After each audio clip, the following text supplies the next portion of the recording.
Pakain tayo ng kwan. Ang alaga nating mga labuyo at saka asel.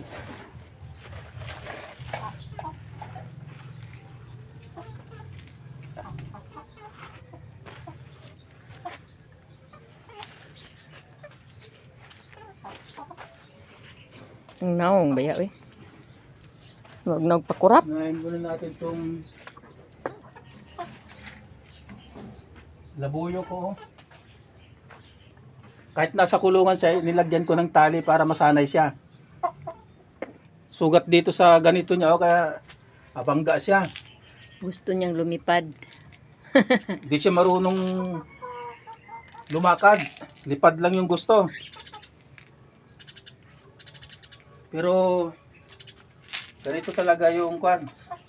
Ganito talaga yung pag-aalaga ng kwan.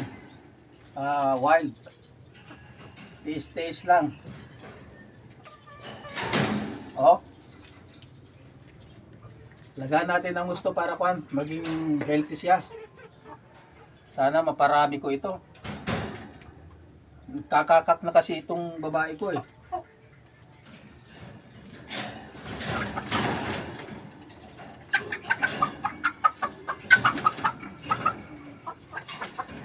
Tamaan ka ng...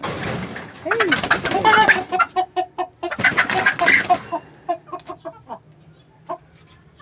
So hindi pwedeng magtiwala sa kwan talaga sa labuyo. Lalo pat malaki na dumating sa'yo. Wala na. Kailangan palaging may tali at nakatali talaga. Para masiguro. So,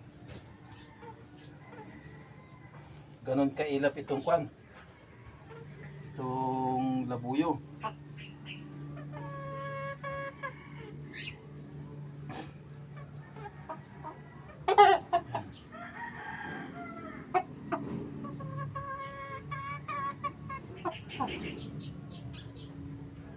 Liit na yung ngala-ngala, oh.